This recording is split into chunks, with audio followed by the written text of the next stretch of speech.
finally got to get a couple logs up here on the sawmill to cut so I can get some practicing going on. I even got my young son to help out with it. Got a little footage of that. So I'm guessing I'm gonna do a little rundown on a couple things right away for reviews on this thing. The assembly wasn't really all that bad.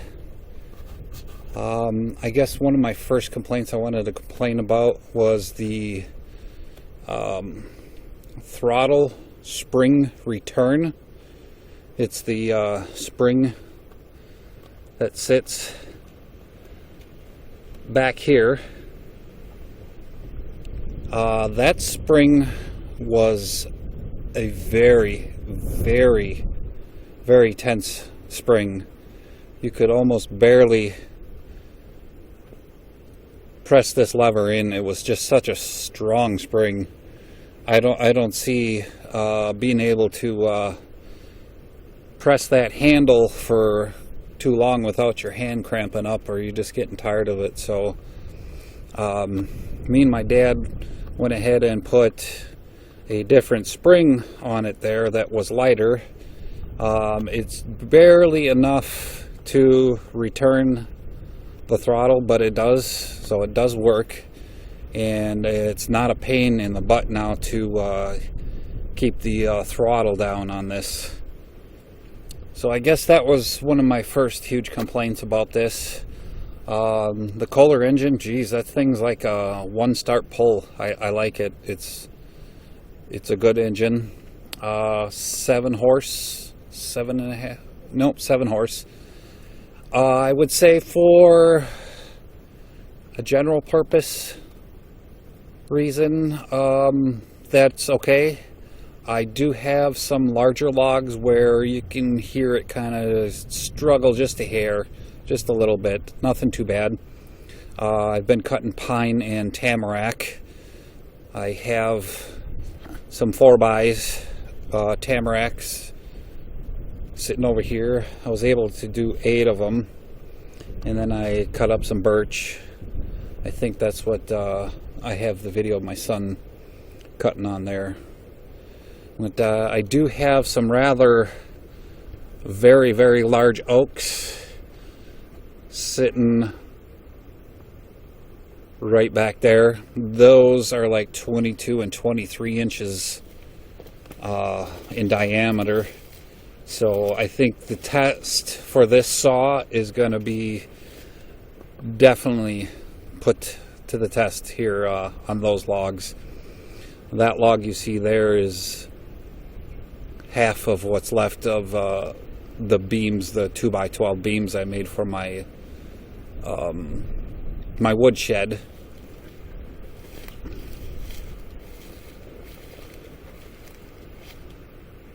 That wood shed over there, and you can just barely make out the wood beams there in the front of that. So I would like to set up some sort of shed, not quite a shed, but like a just a roof over it, basically, like a pole shed maybe, just to keep permanent wind and rain and snow off the top of it anyways. The problem with this is even with the track extensions on the end, I am 19.5 feet from end to end, and from what I can tell where the saw blade starts on the tracks and where it ends on the tracks, I have about effectively 17 feet of cut length, and that's about all I can put on there.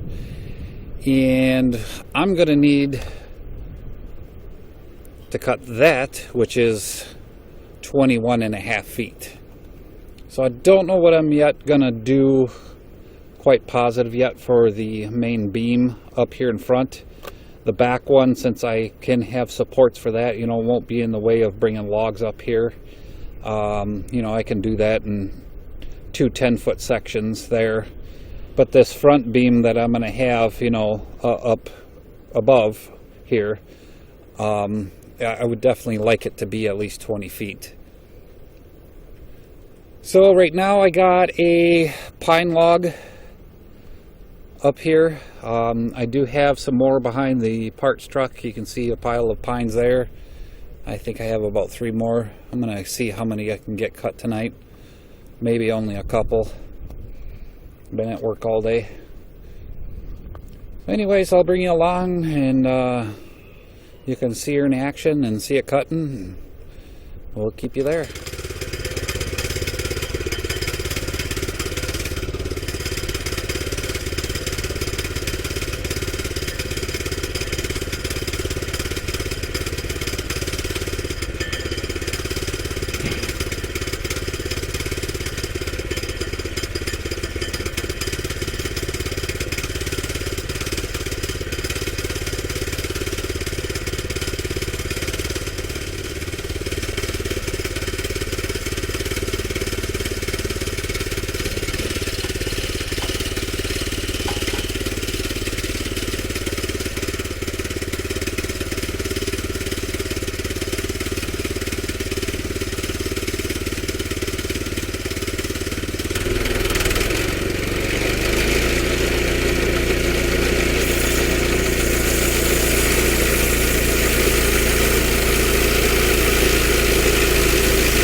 Boy, I tell you guys, after using the Alaskan sawmill for 2 years and cutting an entire woodshed's worth of wood off a chainsaw Alaskan sawmill, I tell you, this is much easier. A lot less work. Yes, a lot more money, but still a lot easier. Wish I would have been able to afford one of these a lot sooner. I have right over there an ash log that I would like to get over here and cut. I'm going to do that sometime when I'm going to need it. I don't think I should cut it right now. Probably going to put some more pine up just so I have more framing lumber for building this pole shed that I'm going to do over this sawmill. So anyways, I think I filmed enough for today. Hope you guys liked today's video. Don't forget to hit that subscribe button, like and share if you will, and we'll see you on some more videos. Alright guys? Alright, take care. Bye.